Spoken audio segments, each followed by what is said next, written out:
Knock knock man! Who's there, man? Boya bunda! Boya bunda who? Shotgun, shotgun, gunshot, gunshot, boya bunda!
Knock knock man! Who's there, man? Sandara Park! Sandara Park who? Sandara Park! Di ko nakita yun, man!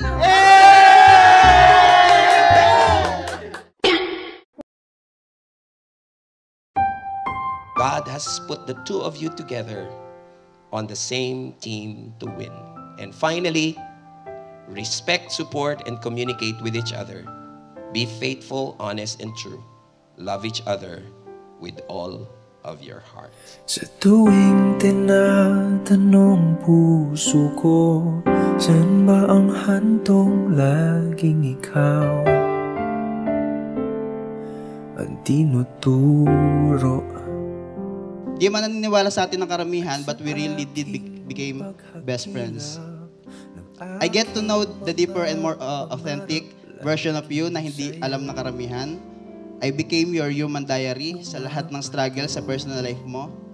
Mahihiya na nga si Charo Santos sa dami ng kwentong nalaman ko sa iyo. One thing I love the most about you is that you are easy to get along with. When you make friends with people, you never fail to express your care and love for them. You're such a precious soul. You are effortlessly and genuinely kind and thoughtful. Di na laging payapa.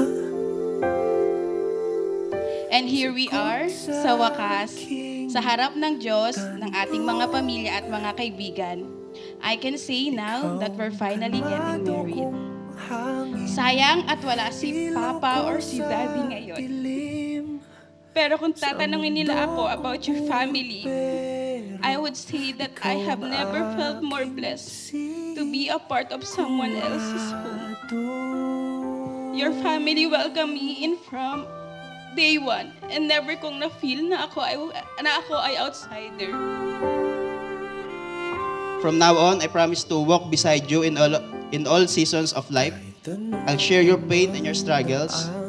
I'll be your shoulder to cry on. I'll share your joy in every winning moments. I'll sit beside you to talk about everything from the smallest things and to our biggest dreams together.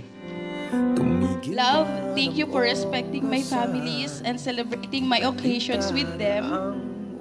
And most importantly, thank you for loving my mommy Esting as much as I love her.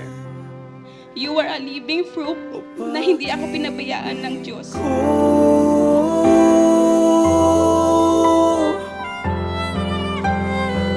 Dapat daw, sineselebrate natin ang buhay ng sabay. Lalo na yung mga tagumpay. Ito ang sabi nila. Everyone who plants a seed and harvests the crop, celebrate together. We are individuals, but we accomplish more together. Kaya dapat lagi kayong magkakampi. Ano? Ready ka na? Huwag ka umiiyak, wala pa! Kuya, magkape tayo later.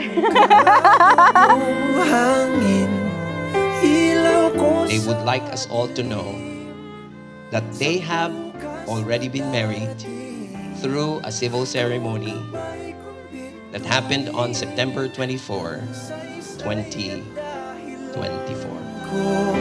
Buhay ng aking kwento sa mundo kong puro pera. Ikaw ang aking sigurado.